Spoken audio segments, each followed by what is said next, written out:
कर्ण पिशाचनी। बनारस, गंगा और घाटों का शहर, यहीं रहती थी अंजलि, एक भोली भाली सिंपल सी लड़की। बचपन से ही वो बनारस की गलियों में पली बड़ी थी। उसके पापा एक पंडित थे और माँ एक हाउसवाइफ। साधारण सा परिवार था उनका, पर सब बहुत खुशहाल था। पर फिर उनके परिवार को किसी की ऐसी नजर लगी कि उनका सब कुछ बर्बाद हो गया। अंजलि को हाल ही में एक बैंक में कैशियर की जॉब मिली थी और अब उसके मम्मी पापा उसके पीछे पड़े थे कि वो बस जल्दी से शादी कर ले। वहीं अंजलि को शादी करने की कोई जल्दी नहीं थी। वो अभी कुछ साल काम करके पैसे कमाना चाहती थी, पर उसके मम्मी पापा कहते थे कि अभी लड़का देखना शुरू करेंगे, तब अगले 3-4 सालों में उसकी शादी होगी। इसी बीच अंजलि के लिए लखनऊ के एक बड़े घर से एक रिश्ता भी आया था। अंजलि को बहुत मनाने के बाद आखिरकार वो उस लड़के से मिलने के लिए तैयार हो गई। 2 दिन बाद उनके घर के पतली गली में पहली बार एक लंबी काली गाड़ी आई और अंजलि के घर के सामने आकर रुक गई। गाड़ी से उतरा एक बहुत ही हैंडसम और जवान लड़का, आदित्य। आदित्य की माँ भी उसके साथ थी। आदित्य एक बहुत ही चार्मिंग लड़का था। एक नजर में ही अंजलि को आदित्य बहुत पसंद आ गया था। दोनों परिवारों में थोड़ी देर बातें हुई, फिर दोनों को अकेले में बात करने को कहा गया। आदित्य ने तुरंत ही अपनी बातों से अंजलि को इम्प्रेस कर लिया। आदित्य हैंडसम तो था, पर साथ ही साथ बहुत स्मार्ट भी था। कुछ ही महीनों में उसने अपने स्टार्टअप को काफी सक्सेसफुल बना लिया था। दोनों ने अपने फोन नंबर्स एक्सचेंज किए और थोड़ी देर बाद आदित्य और उसकी माँ वापस लखनऊ चले गए। अंजलि ने शर्माते हुए अपने मम्मी पापा को बताया कि उसे आदित्य बहुत पसंद आया, पर हाँ बोलने से पहले वो आदित्य से थोड़ी और बातें करके श्योर होना चाहती है। लेकिन अंजलि कहाँ जानती थी कि ये एक हाँ शायद उसकी जिंदगी तबाह कर देगा। अंजलि और आदित्य कई घंटों तक फोन पर बातें किया करते थे। अंजलि दिन ब दिन आदित्य से शादी करने का मन पक्का करती जा रही थी, पर उसी दौरान उसके साथ कुछ अजीब चीजें होनी शुरू हो गई थीं। उसे आए दिन चोट लग जाती थी। एक शाम वो आदित्य से बात करते करते सब्जियां काट रही थी, जब अचानक से उसका अंगूठा बुरी तरह से कट गया। अगले ही दिन ऑफिस में बैठे बैठे अचानक से उसका पैर मुड़ गया। हद तो तब हो गई जब कुछ दिनों बाद वो रोज की तरह अपने ऑफिस में काम कर रही थी।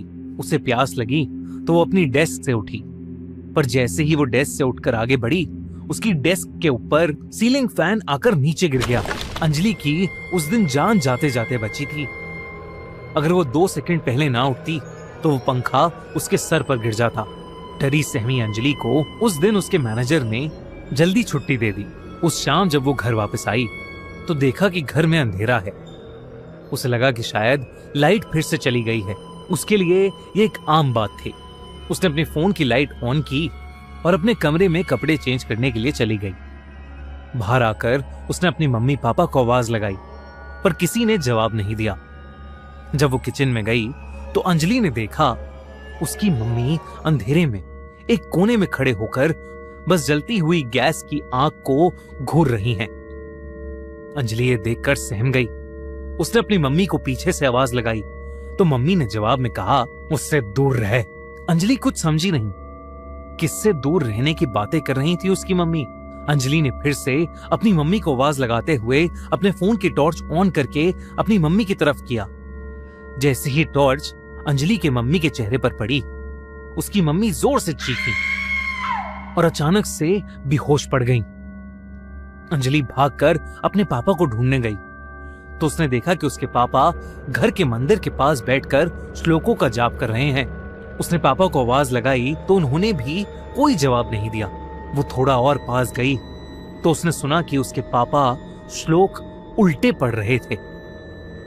अंजलि के हाथ पांव ठंडे पड़ गए। अचानक से उसे अपने सर के पीछे एक बहुत तेज दर्द महसूस हुआ, मानो किसी ने उसे किसी भारी चीज से मारा हो।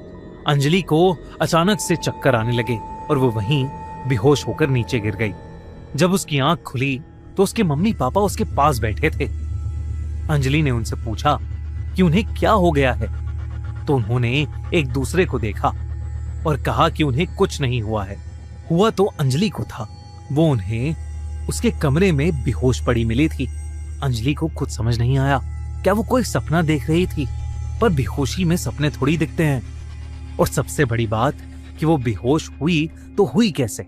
उस रात जब फोन पर उसने ये सारी बातें आदित्य को बताई तो वो बिल्कुल शांत हो गया और थोड़ी देर बाद उसने अंजलि से कहा कि वो जानता है कि ये सब क्यों हो रहा है। उसने बड़ी धीमी आवाज में अंजलि को कहा कि वो बिल्कुल डरे नहीं और वो 2-3 दिन बाद अंजलि से मिलकर उसे सब बताएगा। उस कॉल के बाद अंजलि के मन में एक अजीब सी बेचैनी हो गई थी। ऊपर से उसके मम्मी पापा के हाव भाव थोड़े बदले हुए थे। वो दोनों अंजलि से कटे कटे रहते थे।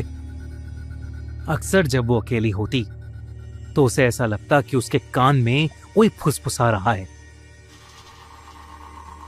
छोड़ दे उसे, छोड़ दे, वो सिर्फ मेरा है। मैं तुझे और तेरे पूरे खानदान को बर्बाद कर दूंगी। जैसे कोई उसे किसी चीज से दूर रहने को कह रहा हो। उन 2 दिनों में अंजलि कुछ नहीं कर पाई। हर घंटे मानो वो खुसफुसाने की आवाजें बढ़ती जा रही थीं। जब आदित्य से मिलने का दिन आया तो न जाने क्यों उसने अंजलि को शहर के एक बाहर वाले मंदिर में आधी रात को बुलाया। अंजलि के सर में बहुत तेज दर्द हो रहा था, इसलिए निकलने के कुछ घंटों पहले अंजलि थोड़ी देर जाकर अपने कमरे में लेट गई। लेटे लेटे अंजलि की आंख कब लगी उसे पता ही नहीं चला और तब उसे एक सपना आया। सपने में उसे आदित्य एक जंगल के बीचों बीच अकेला बैठकर आंखें बंद करके अपनी एक पूजा कर रहा था। और तभी एक बहुत ही सुंदर सी लड़की उसके पास आई और उसने आदित्य के कान में कुछ बोला और वो सुनते ही आदित्य की आंखें खुल गईं। आदित्य उठा और चुपचाप उस औरत के पीछे पीछे चलने लगा। ऐसा लग रहा था कि जैसे उस औरत ने आदित्य को अपने वश में कर लिया हो। धीरे धीरे उस औरत का चेहरा एकदम लाल हो गया, आंखें पीली और दांत नुकीले। वो औरत हवा में उड़ने लगी। आज तक ऐसा भयानक रूप अंजलि ने पहले कभी नहीं देखा था। एकदम से अंजलि को लगा कि उस औरत का ध्यान आदित्य से हटकर उस पर आ गया है और उस औरत को समझ आ रहा है कि अंजलि उन्हें देख पा रही है। तभी वो भयानक औरत अंजलि की तरफ पलटी और उस पर जोर से चीखी। घबराहट के मारे अंजलि की नींद टूट गई और वो उठकर बैठ गई। उसने घड़ी में देखा तो आदित्य से मिलने का समय हो चुका था। इससे पहले कि अंजलि अपने सपने के बारे में कुछ सोचती, अंजलि को अपने घर के ड्राइंग रूम से अपनी मां की एक जोर की चीख सुनाई दी। अंजलि के साथ आगे क्या होने वाला था? आदित्य एक्चुअली में है कौन? और वो भयानक औरत जो उसे सपने में दिखी, क्या वो एक कर्ण पिशाचनी है?